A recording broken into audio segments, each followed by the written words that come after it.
What's up, you guys? It is episode 6, and I am joined by Bill from the Beard Bros.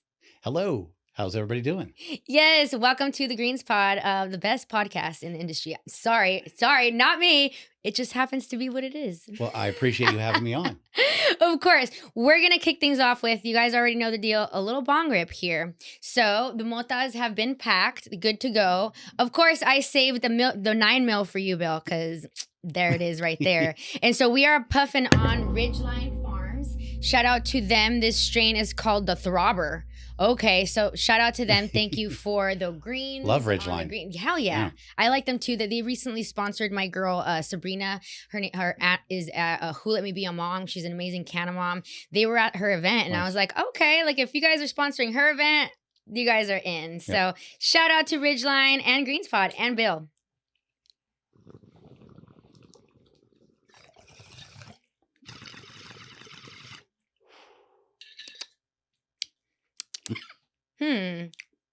Earthy. Tastes good. Or yeah, very earthy. Oh my gosh. Is this your first rip out of a mota? I think it might be. Oh my gosh. Thoughts? Very hits well. I'm old school, so I've done lots of bongs. I try not to be coughing too much, but I still like them. It's my go-to in the garage for a quick quick rip. I mean, it's a go-to. And you know, one of the things I love about our bong bars is when people come, sometimes they'll tell those stories of like, the last time I had a bong rip was X, Y, or Z, or dang, I haven't hit one since college. And I'm always like, come, like reignite that passion. Like it's still the same. That's the thing about bongs is like a lot of it hasn't really changed so much, right? No. And I gave someone a tutorial the other day. Someone was like, what do I do? How do I hit it? And I was like, well, you know, how do I explain this? You know, like you suck, but then you have to also pull this and then it goes in. And I found myself like, what am I a bong teacher right How now? do I describe this? Yeah, like, and so it was interesting, but we need SOPs. Yeah. That part. Yeah. I love that shirt because you really put something on, like made something wearable that's something people always talk about. Yeah. Like something that's top of mind. And it's not too controversial and it's not a big weed leaf. So people actually wear it. Yeah. You know, I mean, a lot of times, you know, sometimes people, even though they appreciate weed, don't want to be wearing a big weed leaf out. It's not always the best idea. So. Yeah, especially with marketing. I mean, fellow marketers know how it is. We constantly have to find ways to talk about it without talking about it, right? Gardening, you guys know the vibes. But so I want to kick things off with, you know, we know who you are. The industry at large, for the largest part, knows who you are. But let's let the Greens Pod audience know a little bit of who you are and the Beard Bros. I'll give you the quick. We'll do the Cliff Notes version. Yes. So started consuming in the mid 80s, teenager, like most people. By the late 80s, had done a little bit of growing, but by early 90, was doing some commercial. Well, we called it commercial, but it was, you know, 4 and 5 lights in rooms in Florida. So that's where the passion started. I always liked plants, but then I found cannabis, and it was different than like most plants because of male and female and breeds, and there's not a lot of plants that are like that. And so I was enamored with it to begin with. Fast forward to the actual career in cannabis part actually started where it was more out in the open was we moved to Colorado, spent a year there cultivating. They changed the laws, which is what made us move to LA. You know, and at the time we were like, oh, you know, we wanted to be in Colorado, but now we're going to go to LA. In retrospect, it was a very good move. Ended up in LA in 2011 under Prop 215 and was doing medical sales up until 18. In 18, we had a little transition problem, like a lot of people getting legal. Had to jump through some hoops. We ended up getting a social equity license here in Los Angeles. Partnered with Mammoth Distribution, which is heavy hitters and lift tickets now more on those brands. And so we were able to get a Prop 64 adult use license. But at that time, we recognized if we weren't able to stay on the market, what would we do? And that's where the pivot to media came. And so a lot of people nowadays only know us as Beard Bros Media. If they've only caught up with us in the last 5 or 6 years, that's what they would know. But prior to that, we were known for cultivating high-level cannabis. That was our passion. Clean meds for patients was our real thing. And so, but the evolution into media has been rather quick, I guess, in 6 or 8 years now. And it's been exciting to learn how media works along with owning a brand. Yeah. So it's been exciting, but it's also a line to walk because you're doing both. You're participating and talking about. So that would be the Exactly. real quick cliff notes on who Beer Bros Farms. I guess I need to get my brother in there. My I know, brother and right? co-founder Jeff has been with me the entire time from Colorado until now, so the last 15 years. Yes, you guys, they're actual brothers. Like We that's are. something that people need to know. Yes, yes. The beards are real and the relationship is real as well. I think that Yes. was one of my first questions when I first met you guys. I was like, for real though? Yeah. Like, is it? Yeah. Many times is it, are you just beard bros or are you actual bros? And Right, yes, because we are actual brothers. That's usually the first or second question Yeah. we get. Are you guys actual brothers? I get complimented sometimes. He's the younger brother and they ask if we're twins. So that makes me feel good. What's yeah. the age difference? 6 years. Oh, okay. 6 years. Not that much. No, Okay. not that much. Yeah, no, not at all. It was interesting growing up because like we knew each other, but we didn't. Right. Because like I'm 6 years older. So when he was in 6th grade, I was a senior. Yeah. I'm not hanging out with a grade schooler at a senior. I mean, you did as your brother, but not like on another level. Of So course. then he graduated. But then, when he became an adult and I was adult at the same time, it was a much closer relationship. And then, the last 15 years we've worked and been right around each other. Yeah, no, that's interesting because, as you get older, that divide definitely gets less and less. I think for my sister and I, my sister's 4 years older than me. Mhm. And when we were kids, like, oh my God, like she would not want anything to do with me at Right. all. Yep. And when we got older, I was like, no, I'm kind of cool. You can have me around, She still doesn't, but like, but it is what it is, Yes. But I do think that as you get older, that gap just changes a little bit more. So you guys went from, more of the traditional, growers to media. So, but you guys have product lines now. I think that We do. ultimately the common thread is you guys have a lot of authenticity and being like really from the industry and the culture. But when did the products come? The products came long before the media. The products came, so when we got to California, it was like just landing in this magical land where cannabis was medically legal and you could create a product and you could put it out on the market and you could go meet patients at events like Secret Sesh and such, and you could talk to the people and they could get your contact and they could get back to you. And we were providing clean meds to patients. It was very rewarding and gratifying. So the product started, we had a delivery service, 16, 17, 18, well, not 18, but into 18. And we had 80 products that were all of ours. We'd had all of our flowers, which was probably 15 to 20 strains rotating. Every one of those we had a pre-roll for. We had a Budfather actual Dutch blunt that you could buy back in the day. So we had 80 different Beer Bros products. And so what happened was... Wait, you guys had 80 different Beard Bros products? Between the flower and then the concentrates and the pre-rolls and then the collabs and then the edibles, we had a thing called Cushy Cocoa. So we made hot chocolate that was medicated. It was very well known in LA between like 14 and 18. Yeah. And so many products. Prop 64 took us down to literally one to start back with, which was RSO. So we had to move from the flower being the base of everything to a manufactured product because we didn't have a grow that went along with our social equity license. It was just for distribution and manufacturing. But we had been known for donating a lot of RSO to veterans over the years and people that were sick and in need. We knew a lot of people and we would send it all over the country. I'll say it now. Who cares? Yeah, we would send it all over the people in country to need, sick the people. patients. And so we were known for that. So that's what we pivoted to because we didn't have our own grow to grow our own flower.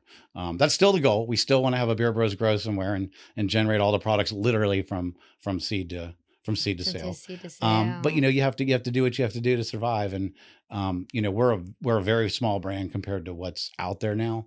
And just having branded products in several states is a massive win for us. It really is. And I think that, it's also very inspiring for anybody that has a brand out there that wants to take it nationally. I think that folks that even can do it in even a little bit is the blueprint. If I can do it, anybody can do it. That's, yeah. You know what I mean? And it's great to see that. And I can say that, personally, we're following, similar with what we're doing because Latinas in Cannabis, it became an organization. We're now turning it into more of a media company. It just became that way. Yeah. It wasn't something we necessarily sought to do, but then the community gets involved and then they want to feel like a part of it. And then a lot of it is serving content and experiences to serve the community that we've built. Right. And it's like this responsibility. Do you feel that same Yeah, responsibility with the community that you've grown? I was literally going to say you just explained a parallel line to exactly.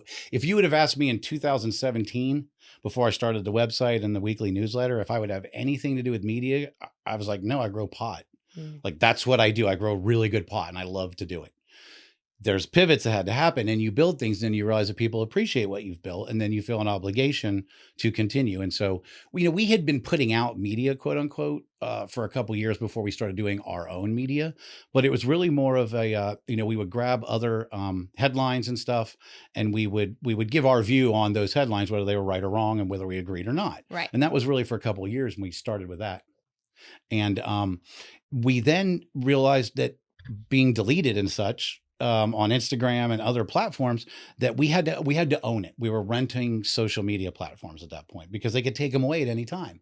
And so by owning your own website and then owning your own newsletter that you do weekly and collecting their emails, when we got deleted, we could tell people through email where the new pages were. Yes. And so it just it became out of necessity. But like you said, it's just an evolution. It's a pivot.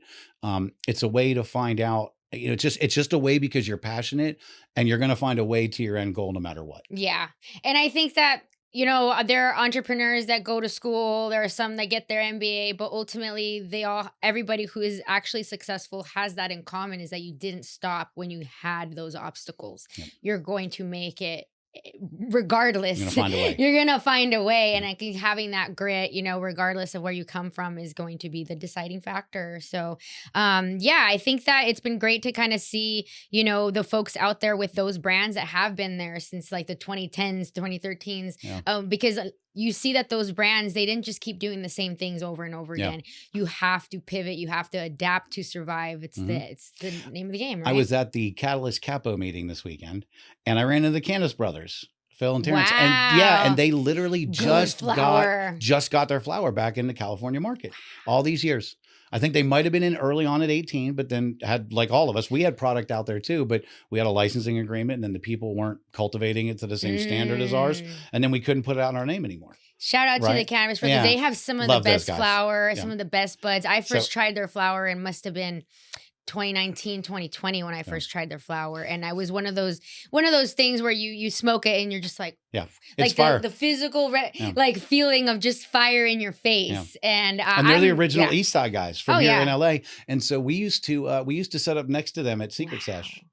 It would be us and Payaso.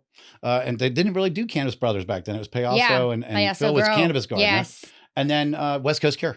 Oh, wow. So, that was like, 10 years ago in LA, if you went to a sesh, you might see any one of us lined up with turkey bags for the patients. 10 years ago, I was still kind of like not fully like out of the green closet, just because professionally, 10 years ago, I was starting my career out of college. So I was still in the like, no, I have to hide because they might not take me seriously. And then, my whole career's over. And so I don't think I was at the point where I was going to sessions, So I was driving here and I thought to myself, very hectic day, a lot going on. I'm driving down here and I said, Bill, you have to remember, you live in Southern California and you're in the cannabis industry and you live a good life. Right. Yeah. So what we have to keep reminding ourselves that what we're doing is something that we're passionate about, or we wouldn't be here. Exactly. And to enjoy it.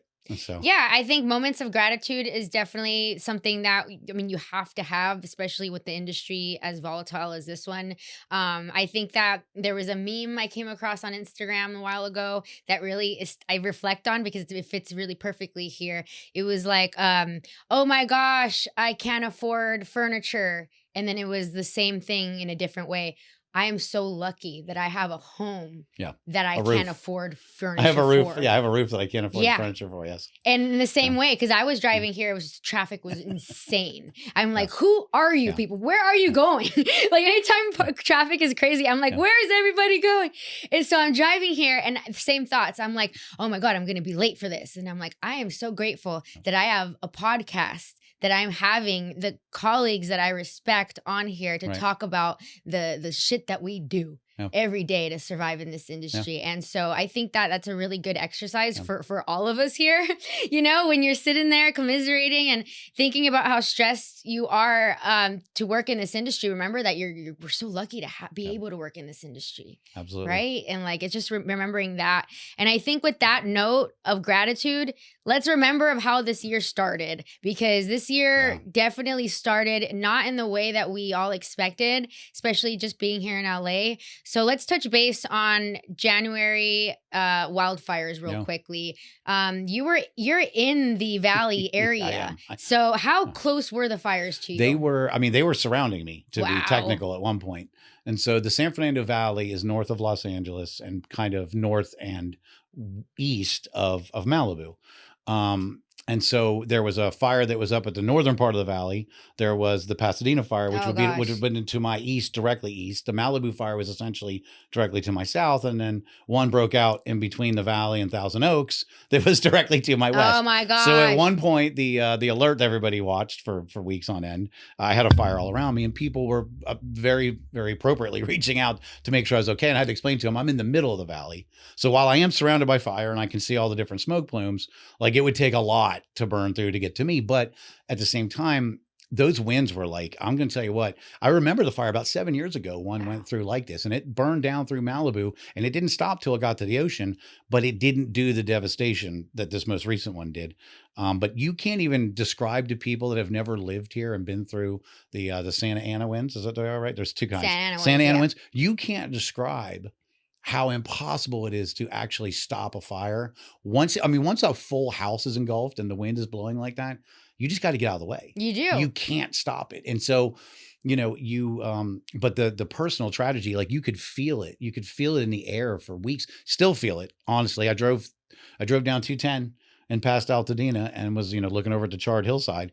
And there's still, you can feel it. I don't think it'll be right for 5 or 10 years, in my opinion. Oh, it's no. just I too mean, much. I think they estimated, when I was reading up on the news, something upwards of $58 billion for the what it burned with. Well, see, and so here's the thing, though, too. What happens is people don't realize that California, and more specifically LA, has a lot of green spots, and they're in between. And the problem is that the houses on the edges, there's no way, like, they just let the green spots burn, but you can't stop it when it's that much and it gets to the homes. And again, just the perfect storm of wind, and then the fire started, and then the way it blew, and then it being at night, so they couldn't actually fly in because it was at night for some reason, and the winds as well. So you see they couldn't fly. The drops from the airplane, you see it, the water just get carried. Just goes away or it evaporates. And we were watching on the news, and I think a lot of folks really loved seeing the water drops. I think there's something that like feels really good about the water dropping. And but when it wasn't hitting, it's like, come on. Yeah. And then you're seeing the watch app or whatever, the fire watch app, and you're seeing zero contain.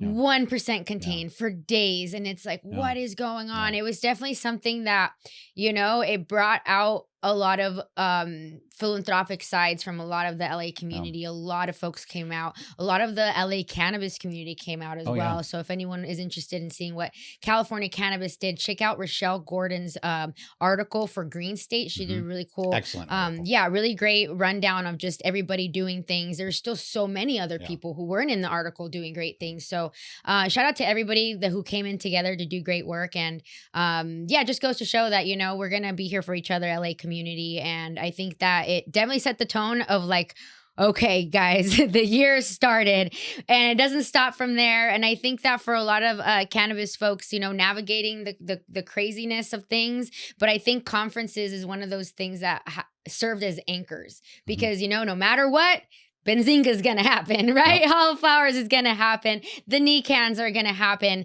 And also the MJ Bizes, right? Yep. MJ Biz was a few months ago out in Vegas, and you guys had a huge presence and had your own situation. Can you talk a little bit about the high take stage? Yeah, we did. We teamed up with Good Life Gang, or maybe more like they teamed up with us because Kat is amazing at running those. Kat is amazing. Shout out to Kat Sidman. She is an amazing event producer and a people person. It takes a lot of skill to be able to manage all that. And yes, and she is amazing at it, and it's run like clockwork. And I do nothing but appreciate her. So we teamed up with them at Planet 13, and we created a stage which you spoke at. Yes, at least once, probably several times. It was a really good time. You guys had a great production. And also it was just a great break from the convention center to have a different experience, and still a lot of conversations that need to be had, because I think a lot of the conversations at MJ Biz are geared towards, business, of course, but it's great to have those conversations of different intersectional topics. So being able to have that time to go in deeper, it was really great. No, it was awesome. I listened to a lot of them.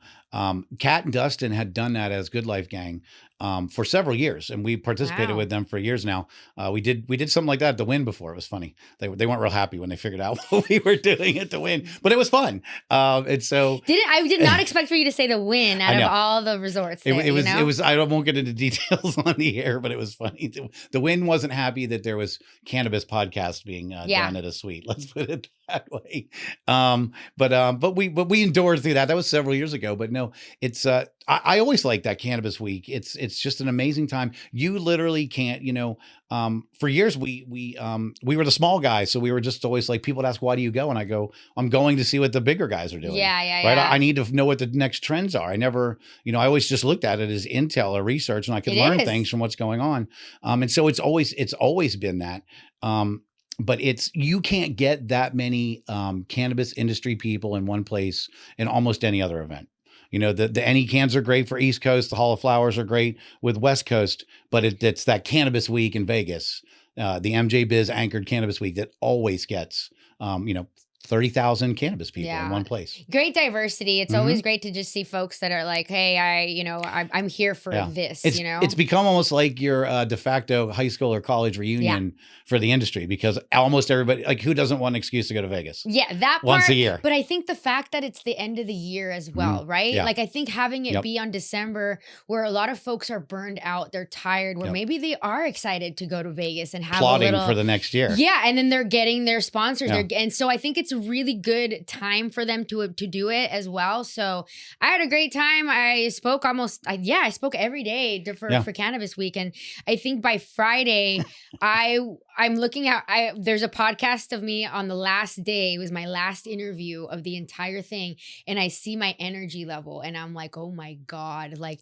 I was just not able to be peppy. And I feel like, oh my God, I tried to, because I don't drink coffee. But so like, it was just something that I was like, oh my gosh, how do I get awake? And I'm looking at the footage and I'm like, that's what happens when you speak every day. Well, it is. And honestly, you know what, when I was physically working every day, like in the grow, 12-hour physical days, climbing up and down ladders, doing things, fixing that, taking care of plants. If you would have told me then that going out and spending 12 or more hours entertaining or talking to people would be just as tiring, I would have said you're crazy. But honestly, now that I do that, it is exhausting. When you have to give 150% to every situation you're in all day long. Yeah. By the end of the day, you're beyond zero. Yeah. You're below zero. And I think that you and I have that in common quite a bit, where we're talkers. Folks want to talk to us.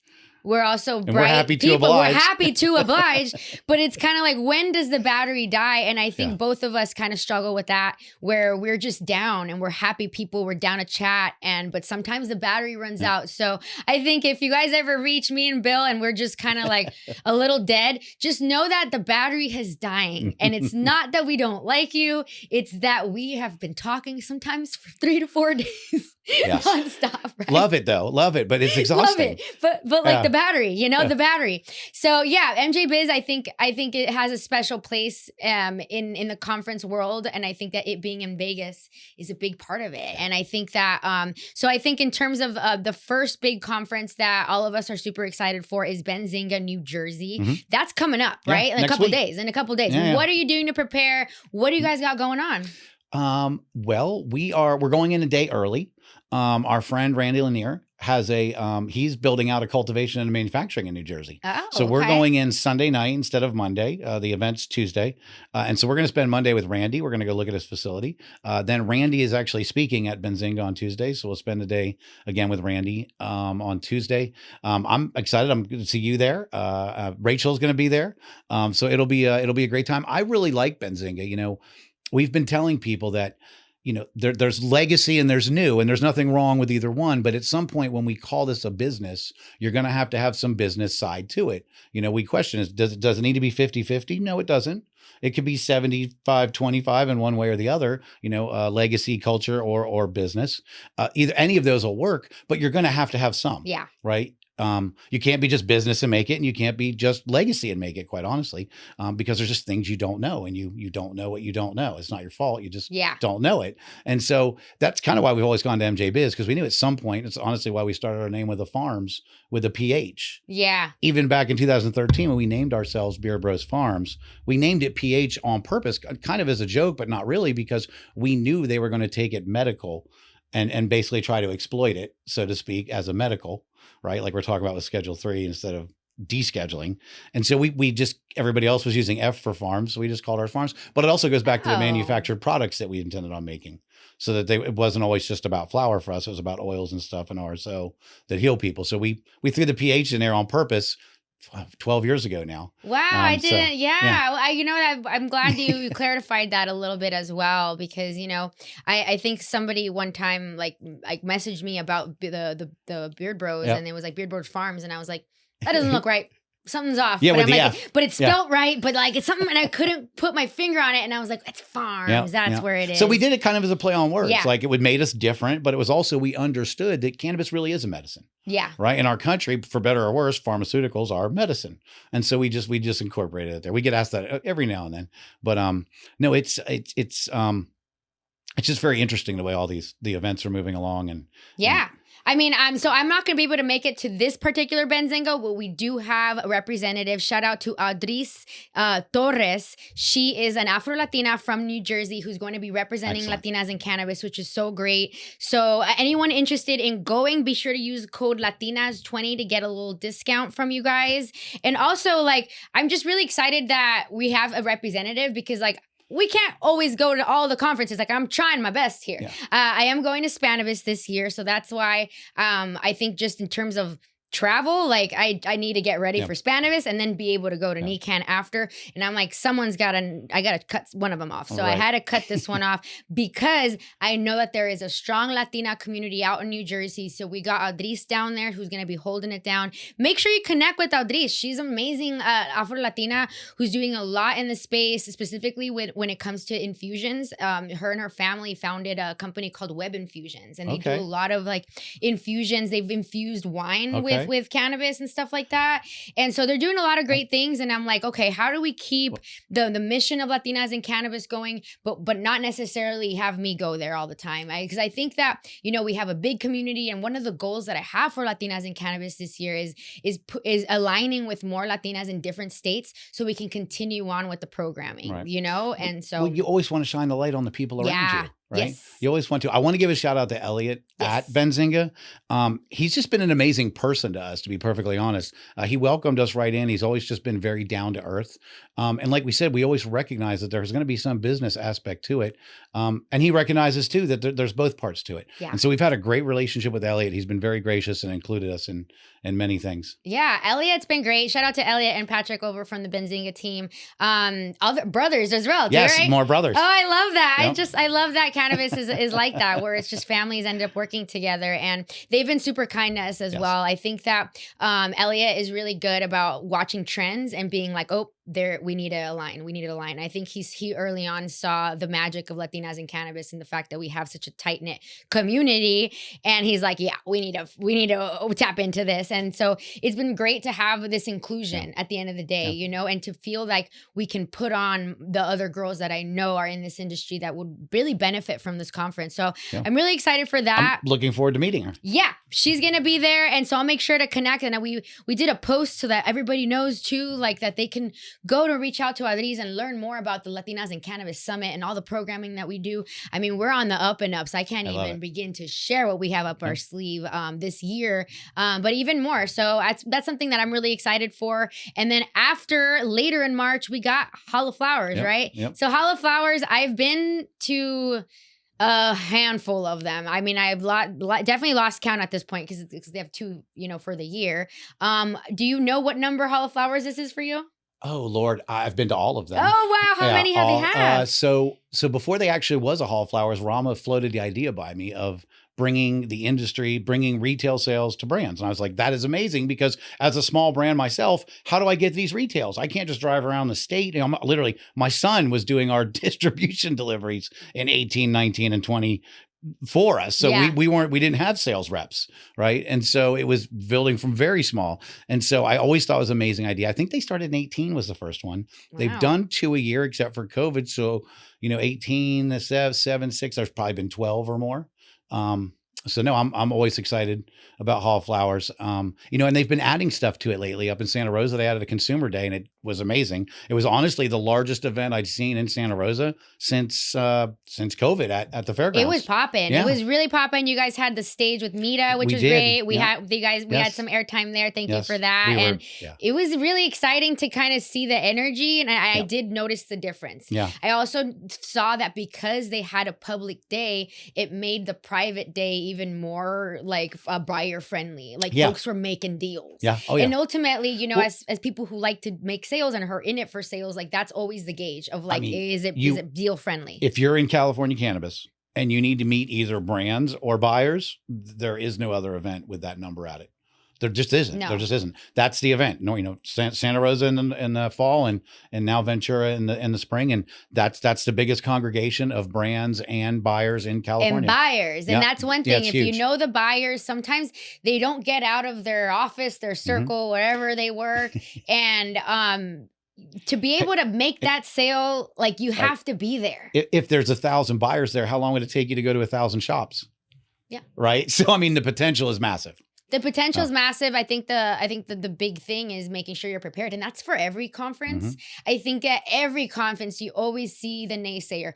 Nobody was there. It was empty, Yeah. right? I hear those comments after every conference, no matter how busy it was, no matter Right. how dead it was. Nobody was there. I didn't get anything done. Well, even if 10 people are there and you have a mission, you can probably get into all 10 shops if you get with it. Yeah, absolutely. know? Oh yeah. You And actually so- might have a better chance because there's less. That part. Yeah. And then this year they've brought in, so for SoCal, I don't think they're doing a consumer day in SoCal, but what they're doing is very cool. They brought in a thing called Blueprint where they're bringing in ancillary businesses, things they've never done. It's always just been retail and buyers. I'm sorry, the buyers and the brands. And now they're going to have ancillary extraction lab products. They're going to have other people with robotics there, but they're also doing a intentional bringing of East Coast brands that are looking for California brands to potentially work with. Oh, I see. And so, we've been saying for a while, that's a really big thing. California cannabis with Prop 64 is not what it was supposed to be. It's not what it should be. And the people that are here are making it, but it's not a place where you're making a great living. And so I've always said that the biggest advantage for California brands is, not including the West Coast, is the other 45 states. Right. We have SOPs that they can learn from. We have knowledge they can learn from. Speaking for ourselves, we're not trying to come in and take things over, but we can shave a lot of learning curve off of starting a new cannabis business. People in California have been doing it literally for 20 years, decades. People have been running cannabis business, whether it was a medical nonprofit or an actual for-profit in the last, I can't say 7 years. I can't believe I even say it's been 7 years since Prop 64 started. Wow. Like that is insane when I just it's said it out It's a whole loud. child. Yeah, it's like a child in like third grade. So, Yeah. so there's just a built-in, nobody's fault in the Midwest or the East Coast, but just California's been able to do it longer. And so there's a know-how there, right? And so bringing that thing together is a fantastic idea as well. So that's what they're doing in SoCal. Yes. This year. Oh, that's really great. And I think it's a great name for it as well, because it really is the blueprint. I think people hate on California. People talk shit and people say, oh, it's so hard. It's a shit show. No matter what you think about California, it is and will always be the blueprint. It's bigger than Canada. Yeah. In population. So if you're in California cannabis legally, you are in the largest per capita regulated market besides Germany. Oh, Germany's adult use, and I think there's 80 or 90 million in Germany. California's number 2 now. But California was literally for 7 years the largest regulated cannabis industry in the world. Wow. For adult use. Yes. By number. Dropping facts here on the Greens podcast. So after we got Hall of Flowers, we are actually both booking a flight right out of there, right? Yep. My flight is leaving on the 19th. I'm taking a red eye after day 2. Oh my, oh, you're the next day. I've taken it, yeah. Oh my God, I got those damn red eyes. I'm taking the red eye too. Yep. I'm taking it at 11 p.m. The first on night. 19th, Okay. and the 19th. Yeah. I got to head to Hall of Flowers. Yep. I got to meet some folks. Shout out to some folks that I know are going to be out there. High Road, the homies out there from High Road, all the brands that we support. Emerald Spirit Botanicals, huge fans of them. Love them. Oh yeah, Yes. they're having a tasting session Love it. right now at the Ooh, Woods. Okay. So I'm that's right. I saw that. Yeah, and I thought that's I'm right. hopping over. Well, maybe we need to go. Maybe I'll go with you. Come with All right, I us. will. Lindsay, Oyster I Girl's saw her, there. yes. Mary Carrion is going All to right. be there. Well, now we got plans. Oh, yeah. I came from there because I dropped off from Okay. Bongs. Love it. So they have a little bong bar. Right. So Perfect. they're going to be there. And I always love to see what my favorite brands are doing. Like, Yeah. what are they coming Yeah. out with? You Yeah, know, originals, they're always Well, they're show a small out, right? NorCal brand. I love them. It's like a family brand. Yeah, I it is. That's why I absolutely love it. supporting them. Yeah, I love it. It's great. I love it. Originals Yep. always comes out. I Yep. mean, they're Yep. deeply affiliated. Another with family Originals. brand. Yeah, another family You brand, know? Latino owned. Mhm. Shout I out love it. to Mike, to Brandon, all of yeah. the team right there. And so I think it's always a fun time. Hall of Flowers is a good mix of like doing work and business, Mhm. and obviously blowing some steam. I already got some Well, invites the venue for is some parties. I was like, fantastic. oh shit. Oh, yeah, the parties are fun, but the venue is fantastic. It is. It's a fairgrounds like on the ocean It is in beautiful. Southern California. Yeah, the weather. I remember the weather. Yes, last year Yeah. was beautiful. Perfect. Like 70s and breezy. Sunny, Perfect. but not hot. But like you can walk around, you're not sweating. Yep. I'm excited for Hall of Flowers Ventura, even though it's going to be a quick trip for me. But we're going to make it happen because we need to happen. And then we're booking it to Boston. Yep. We are going to Boston for NECAN Boston. Yes.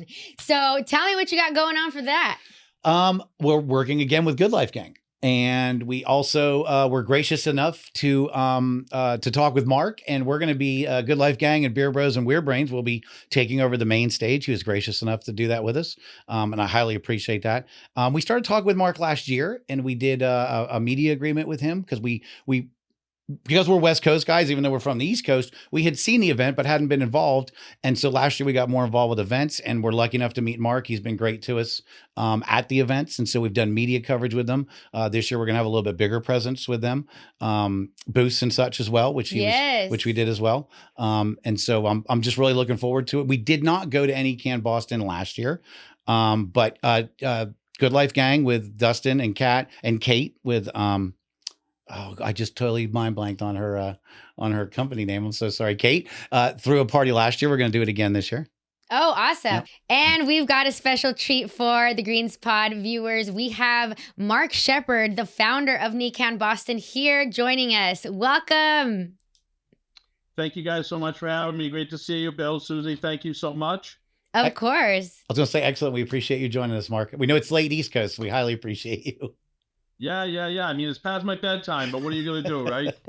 You got to stay up. When Susie calls, you got to answer, right? Yeah, I got to take the call. What am I going to do? Thank you, both of you guys. So tell us a little bit of who you are, what you do, and about NECAN Boston. Sure. The short story, I came from 20 years of all weekly media. If you're familiar with like the San Francisco Bay Guardian or the Village Voice, it was the Boston Phoenix, and a strong background in sort of that progressive journalism and advocacy journalism. And one of the causes, of course, was cannabis normalization. And when things started popping in Massachusetts and they were pushing for rec, we were trying to keep the media company alive through events because it was traditional print. We were dying, and we said, hey, maybe we should do a cannabis event to see what the interest was. And it was by far the most successful event we'd ever done. It was back in early 2015. And it was just very obvious I was going to outlive the media. And I said, why don't we jump into this? And so, kind of launched NECAN. And that was, again, 2015. And wow, we do a bunch of shows around the country, but Boston's been our signature show since 2015. And this is our 11th year coming up in a few weeks, and we're just incredibly excited for the event. Congratulations. I mean, to keep up with, we were just talking about having a brand and keeping up with the ever evolving nature of this industry and staying relevant and staying nimble. What are some of the challenges that you've dealt with having a brand of conference for over a decade now? Well, I'll skip the obvious one of COVID, where we were completely shut down for 2 years. and my calls to the suicide hotline. But really, I think there's so many shows, and you guys were talking about some earlier, that I'll see you guys at Benzinga, and obviously Hall of Flowers has been great. We've actually bought booths at MJ Biz. I've been going to that since 2015. So I love to see successful events all around the country, and we try to have a great relationship with them. And the key for everybody is, create your own value. You can't all do the same show. And you guys were talking about MJ Biz being that, that's that national meeting of the entire industry. And I saw, some of the events back in the day, try to replicate that or compete with that. And I'm like, it's already there. And so, we found our niche, and our niche was like, hey, if it's a newer market and the local market isn't settled yet, can you do a locally focused show just on that market, get all the players together, and then you'll get attention from the outside. That's sort of been our model. And we've stuck to it. And then, the other half of that is, I guess, rather than try to define what NECANN is, my goal is always to say, NECANN's a reflection of the current market. So when people try to say, like, what's a NECANN show? I'm like, well, Boston NECANN in its 11th year is a much different event than our Maryland show in its second year. So it's not the same show. It's that market. And that's what we do. I love that. And I really love how you said, true success comes by not competing, is by carving your own lane, right? I think that there is a space for conferences doing different things. And I can tell you from my own journey, because I became a conference producer. I never thought I would produce a conference, but my conference is the Latinas in Cannabis Summit, which is a hyper niche focused on the Latina cannabis workforce. And we have an entire summit and conference dedicated to our journey. We're not competing with, Women Grow or Hall of Flower or these other conferences. We're in our own lane, and we get to compliment them, and they can compliment us. So I think that's really great advice for any business that's trying to be something here in the industry. Don't try and take someone else's cookie. Like, come out, get in the kitchen and do the work, right? Yeah. Well, for longevity, you're going to have to do your own lane anyway. And I really appreciate what Mark's done, because he recognized that the East Coast and the Midwest is the emerging markets, and by positioning himself as a reflection of the market in those, it's great for longevity for NECANN. I wish I would have seen NECANN earlier. We were out in LA. You said you started in 15 in Boston. We were just trying to live out here. We were trying to survive in LA, and so it wasn't until we started looking at events across the country within the last few years. Because like I said earlier, that really one of the biggest assets of being a California brand is being able to bring decades of knowledge to these newer and emerging markets, which is what attracted us to yours. But I so much respect the fact you've done it in Boston for 10 years. Yeah. That's absolutely amazing. So crazy. Sometimes it feels like 100. It's in weed years, like dog years. Weed years. Yeah, weed years is its own thing for sure. So tell me about you guys, how you guys connected. I would love to know how you guys met and really started this partnership. Well, Bill, no, it's probably from Brian Holler calling and emailing me about 5,000 times over about 6 months. Shout out to Brian Holler. He gets it done. Brian's great, obviously, but in all seriousness, Brian was sort of the intro. We had several good conversations.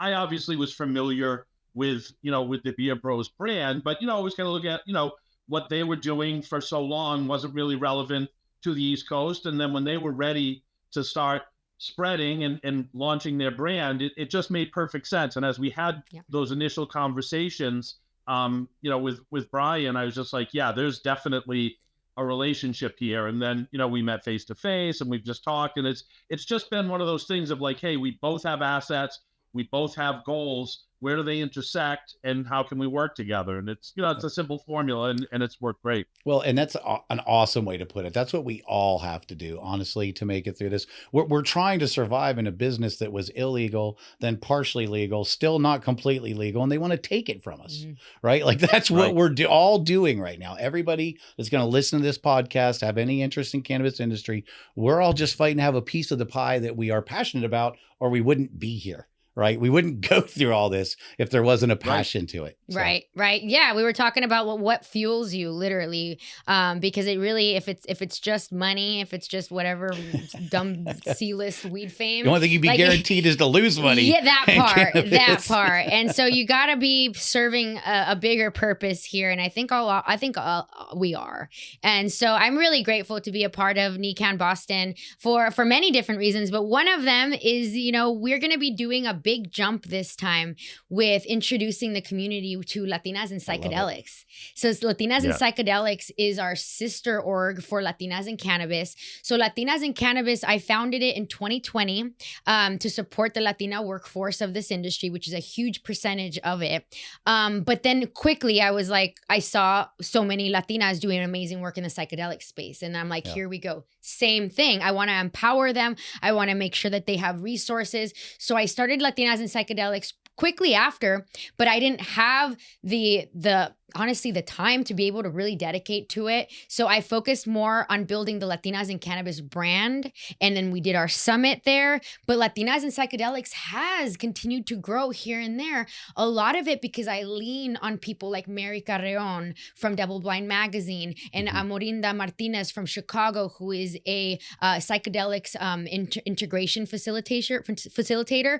And so she's someone who really is so knowledgeable that I lean on these leaders to help with this organization. And so this NECAN, we're going to be basically debuting our presence, which is I'm going to be moderating a really awesome panel about decolonizing psychedelics, intersectional considerations for a Renaissance reclaimed. And this panel is going to be including Miyabi Shields, which we love. I got to meet her at Woman Grow last week, which was just great. Also, Mary Carrion is going to be on this panel. Also, Ifeteyo Harvey and Imani Turnbull Brown. This panel, I'm so excited about it because it's I think talking about bringing it back to the earth, ultimately decolonizing this plant medicine and having respect to it before you go out and do business with it. And so then I think that's something I'm really excited about, having these good, deep conversations as we continue to pour into Latinas in Psychedelics. And I'm also doing another panel, this one with Latinas in Cannabis and Psychedelics with Brian Holler, the man of the hour here. So I'm just so excited to connect with colleagues in this area and really make some waves there. But in terms of the folks that are trying to go, what do they need to know? Are tickets still available? Yeah, I mean, the funny thing is what we found for our conferences post-COVID, where people, obviously you buy a ticket and then you have COVID and can't go. Our growth has been there. The show's still growing. Nobody buys a ticket to the last second. So plenty of registrations available. We actually have all 3 halls rented at the Heinz. So honestly, I don't even know what it would take to, quote, sell it out. I mean, the capacity is through the roof. And, once you spread everyone to 3 halls and there's 6 different programming rooms and then a terp tasting tent and the Blunt Brunch Women's Lounge and all kinds of things. So people, you can actually buy tickets on site. We have 2 registration levels, one to just walk the exhibit hall, and then the second level that includes all the programming. We've always stuck to that kind of make it affordable to everyone pricing. So the most expensive ticket at our event is 2 days, all access to 6 different stages. And it's I think $120. Don't quote me if it's more than that, but I'm pretty sure it's 120. Maybe it's 115. I don't know. So what do people need to know in terms of how, so do you show up? Is it backpack friendly? Leave your backpacks at home, or what? It's it's a state-owned building, and so a little cold water for people who are coming out from California to a Massachusetts state-owned building.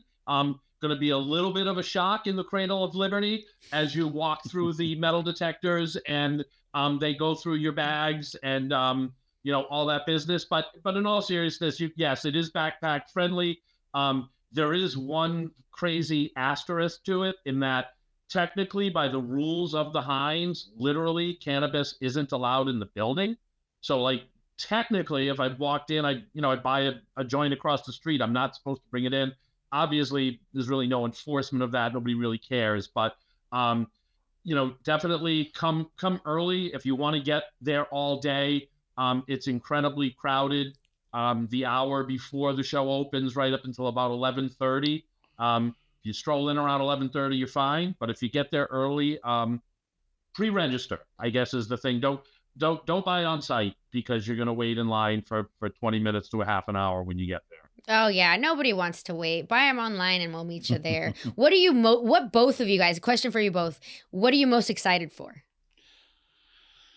What am I most excited for? I think we've got some amazing programming coming up on the main stage with Kat in charge of that. We talked about that earlier. You know what I'm most excited that Mark is all three of us are very similar in the fact that we're shining lights on other people. And so I'm most looking forward to the fact that we all do that. Mark is very gracious about the people that do things around his events. He understands from my conversations with him specifically that things are going to happen around his events, and he encourages them and works with them, and it's better for all of us. Yeah. And so that's mostly what I'm looking forward to. Is we've been lucky enough to work with Mark the last couple years now, is it over a year, and we're appreciative of it. Oh, awesome. Well, I already shared what I'm most excited for is debuting Latinas and psychedelics, making more connections there, and expanding the connections we have with Latinas and cannabis and psychedelics in Boston. Really trying to expand, like you said, shine the light on more people is something that is really important to me and a lot of what I've built. What about you, Mark? Well, for me, it's sort of like my daughter getting married every year and having to plan the wedding for a year. So honestly, I'm ready for it to be over.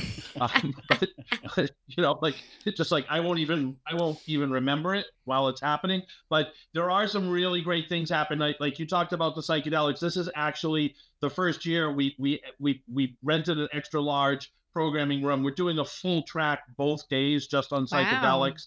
So, Jack Gorslin's been amazing. And yeah, I want to shout out Jack real quick. Let's shout out Jack because he's phenomenal, really good vibes, but another person that is just attention to detail oriented, but also very passionate. And so I want to shout him out he's the one that connected all of this for us. Nice. So he was my plug. And Excellent. So I'm very grateful to him. He's our Brian in that way, where he was the one like, no, you guys got to figure it out. So no, yeah, it's been great to see you guys really formulate a really awesome plan. And we're so excited. Yeah, so we brought him on to be the programming director for psychedelics. He's done an amazing job.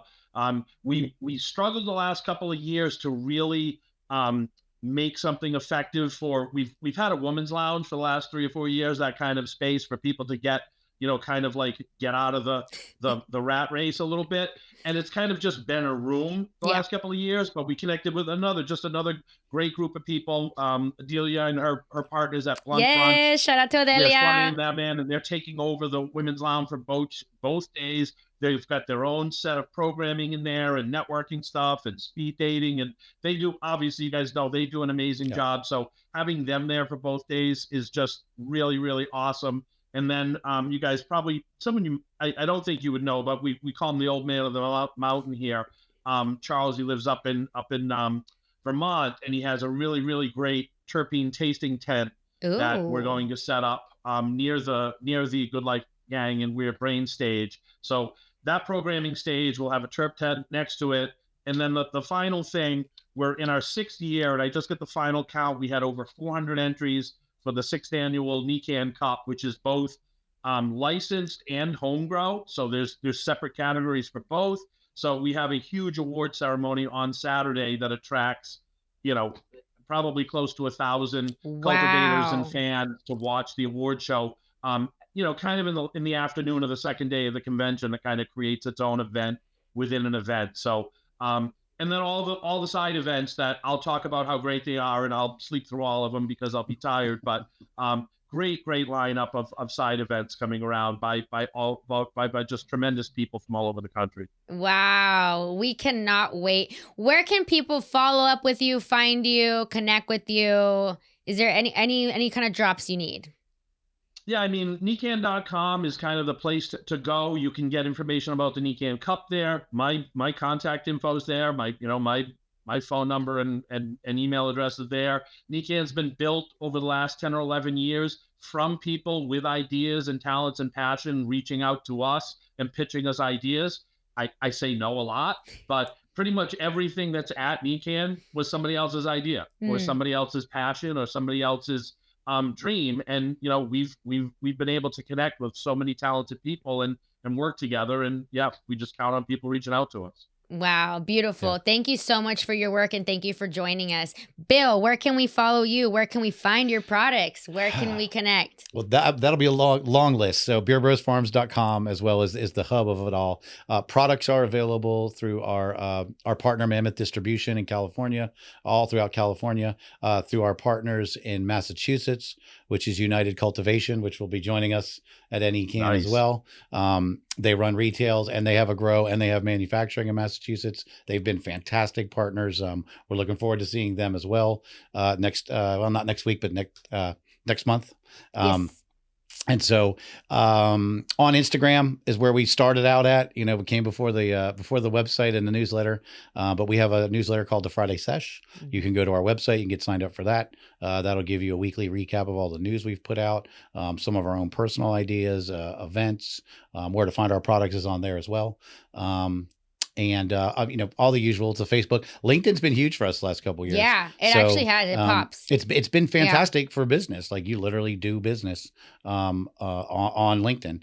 And so Beer Bros Farms there on all platforms. X as well. You got to be on X. I'm not on TikTok. My son said no. You're not a 13-year-old girl. Oh, you can't get on TikTok. You don't want to do the dances? Well, this is when it first started. I should say in his defense, it was years ago when it first started. I said, should I get on? He's like, no, you're not a 13-year-old girl. So we're not on those. But no, that's it. Beerbrosfarms.com is the best way to find us. Awesome. Yeah, I feel like they have a whole ecosystem. If you just pop in Beard Bros, everything pops right up. So I love that. And also, if anybody out there wants to work with Beard Bros, don't forget that they're a whole media site. Like you can pay for ads and do articles with them. Anybody that's especially a California rec brand that's looking to like. And we're working actually across the country now. Yeah. And I always forget to even plug that because I'm a grower at heart. There was no media future in my life in 2017. It was growing good pot.